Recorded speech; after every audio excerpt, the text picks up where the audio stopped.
The goal of this OTA is simple.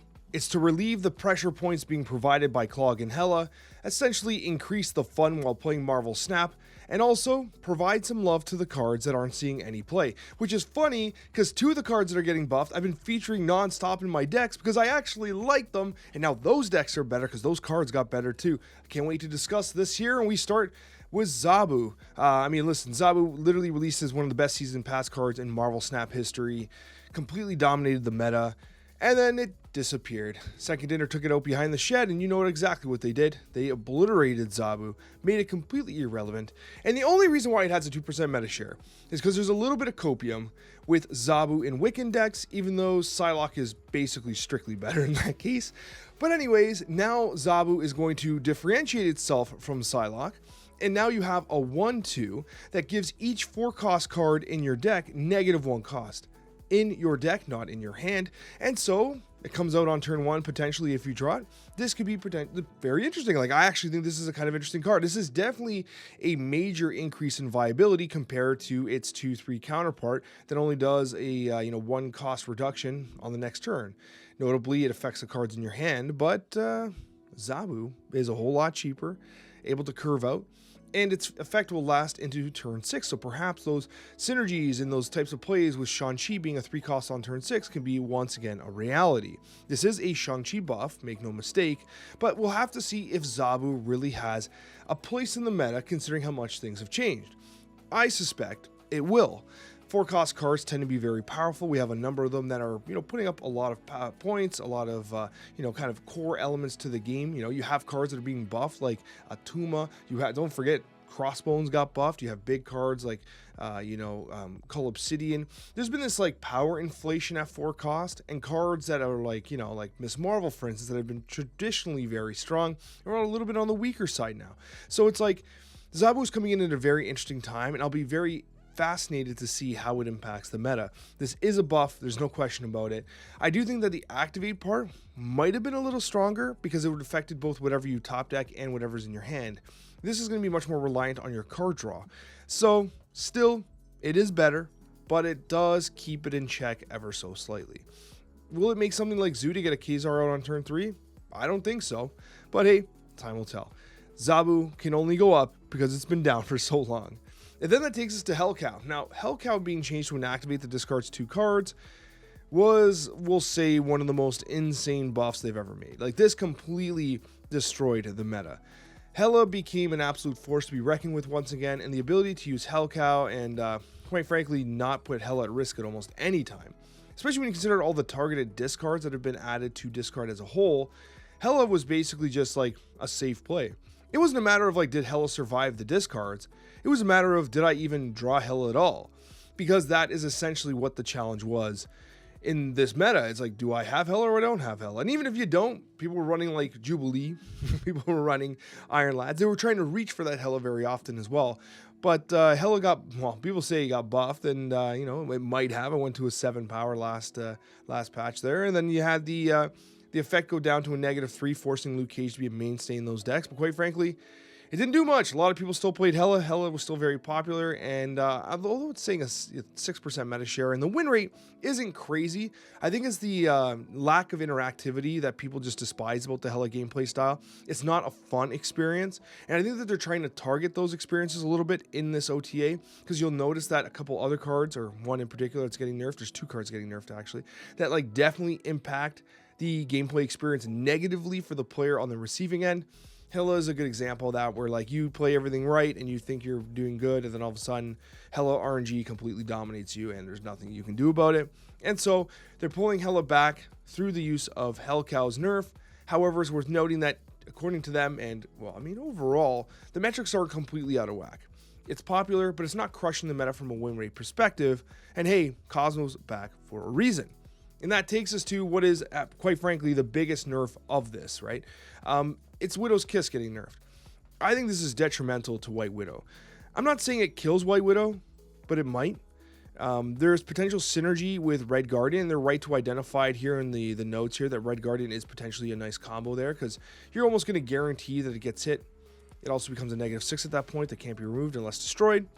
However, man, For like clog-based decks that don't run Red Guardian, this is essentially just dead, right? Because if you think about it, you traditionally did fill those locations up in order to negate the effect of Widow's Kiss.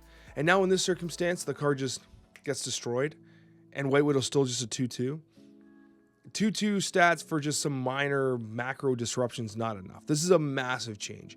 And with Red Guardian, yes, the card can be legit. There's no question about it.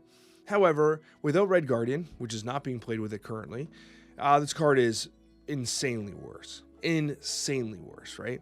Still has moments like with certain locations and stuff like that, like Death's Domain and, Luke's Bar and things where like, they can't play into it, they can't fill into it effectively. However, this is a massive hit to White Widow. But it needs to happen. It's running a 21% meta share. That's unhealthy. And you know as much as I do, every single time there is a Sinister London game, you're getting hit with White Widow. Every single time there's a Space Throne, White Widow's coming. There is so much White Widow in the meta, something had to happen. And so this is their attack vector. It makes sense. I think this is a heavy-handed nerf. You essentially turn this card into a 2-card combo with Red Guardian, because otherwise, man, you don't want to play this. I think this is really rough. Destroy this when that side of the location is full. Massive, massive nerf. Then we go to Viper. This is kind of sad. And I'm not a huge fan of these flip-flopping like buffs and nerfs. Like, on one hand, I like that they take chances and they're willing to backtrack on a buff. But like, Viper has only just become relevant. Viper was a completely unplayed trash tier card up until it got buffed. It got changed, it got moved around, right? And then it finally settled at 3-5. And then it got the targeted ability. And now suddenly it's like a core piece to a lot of junk decks and clog decks. And that's fine. But, I don't know if Viper was the problem there. Now, obviously, junk and clog is a factor right now. It's very uninteractive. People aren't enjoying it as much. But you also did take a chunk out of it with White Widow change. White Widow is a huge component of those decks. Make no mistake. So you're double attacking here the junk and clog archetypes because you're taking out Viper a little bit. You're really taking out White Widow. And so suddenly you're going to pull put the pressure on, players to kind of find ways to keep those win rates up while still clogging their opponent's board with a reduction of power here and an ability that's functionally completely changed on White Widow. It's a big ask. I think that clog has been absolutely just slapped in the face with this patch. It's probably exactly what they wanted to do for meta diversity reasons. But yeah, make no mistake, this is a pretty significant nerf to a card that only recently saw its buff. And then, talking about nerfs, man, this is one of those things that's like kind of really disappointing to me. I actually kind of hate this. I understand why they're doing it, but for me, it's like, okay, you got Kingpin, Scream, and Fist Tower. They're no longer to affect unrevealed cards. It actually makes sense. The interactions where unrevealed cards were being impacted was, in fact, weird. But Juggernaut, actually, I should have put here, it's a nerf to Juggernaut. I'm missing the Juggernaut here because they mentioned Kingpin, Scream, and Fist Tower. Juggernaut's also technically being nerfed here because Juggernaut does hit unrevealed cards, and so that's unaffected. But you use Juggernaut to hit things into Kingpin. You use Juggernaut to hit things for the Scream hit, right? And so now Juggernaut's viability has completely fallen off because if they're not revealed, they're not taking the damage. And one of the benefits of Juggernaut was that initiative didn't matter. You still displace the cards, right? And so now it's really, really weird because you released a brand new card in Scream. I don't want to sound rude, but did no one test Juggernaut? Like, was this a thing where everyone's like, hey, we got Scream.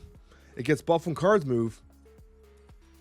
No, Juggernaut doesn't get tested? Like, no one thought, hey, yo, Juggernaut, that's a card that might go in a Scream deck.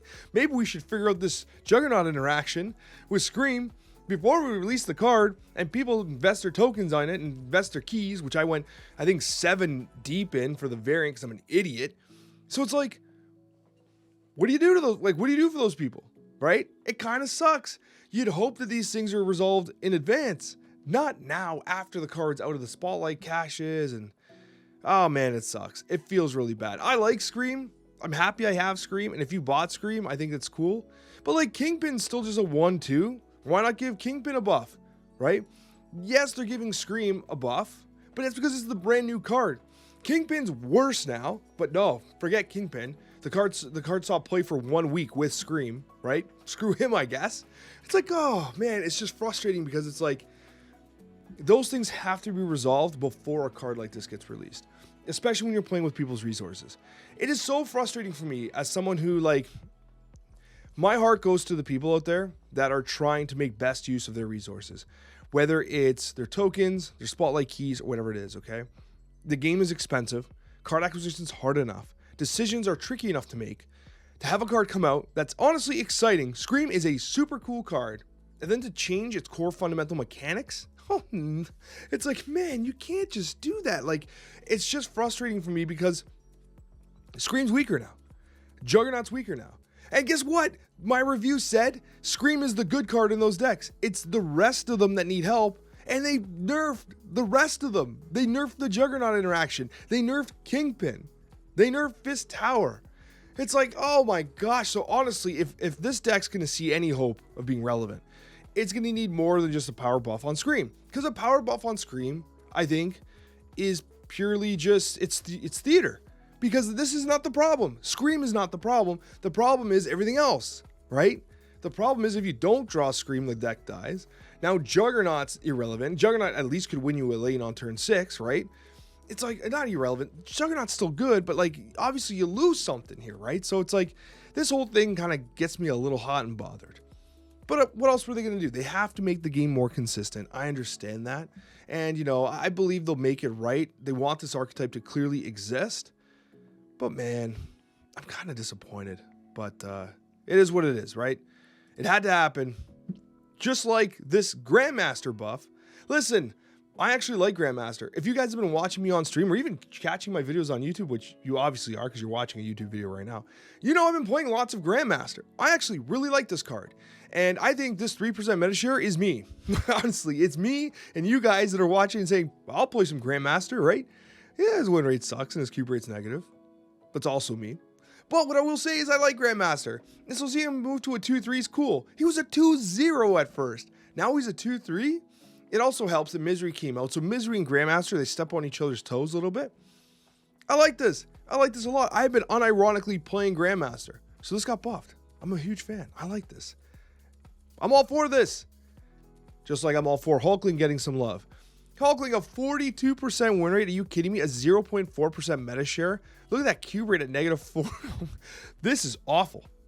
Awful. Now, people were calling for it being moved to a 5 cost. It sounded like they tested that, and it was way too strong, so fair enough. Giving it one more extra power, that's not irrelevant. That's like on par Magneto now, right? The stats are pretty strong.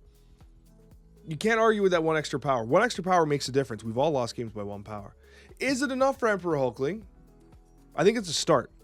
It wouldn't surprise me. This is the funny thing. You wouldn't think 1 power from 11 to 12 is a big deal, but it wouldn't surprise me if this got people cooking again with them and someone cracked the code. You know what I mean? I don't know if we get there because the randomness is a bit of a factor, but if they're working on a draft mode or something like that, Hulkling becomes a great card in that mode. So it's worth keeping an eye on. Love this change. This is my favorite of the whole thing. People want to get excited about Zabu and stuff. Again, this meta share is me. I literally just released an Okoye deck where I was playing Misery Silver Surfer, which is actually performing one of the best Misery decks. Now, Misery as a whole is kind of underperforming right now in terms of early stats, but that deck is actually doing good. Okoye's in it, and I love Okoye. And yes, it suffers for what Zabu's going to now suffer. When you want to play it on turn 2, it's pretty much poo-poo everywhere else.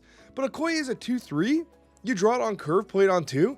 That is just gravy stats now. That it's actually, if you think about all the ones, the cards you draw, the +1s and everything, Okoye on 2 is one of the top statted 2-drops in the game. Well, no, not one of the top. I mean, Tina still gets higher. So like, okay, blah, blah, blah. I'm getting a little excited. I'm a little ahead of myself. But I do think this is a big buff. I like this a lot. I like it. And I'm excited because I actually play Okoye. I play a lot of Surfer. I think that Sebastian Shaw, Brood, Abs, man, they all like Okoye, honestly. And so to see this buff happen, it warms my heart. Just like you guys warm my heart. Thanks so much for watching, guys. Hit that like button if you haven't already. Subscribe if you have not yet subscribed. We've got another video for you on the screen here, and we'll see you on that next one.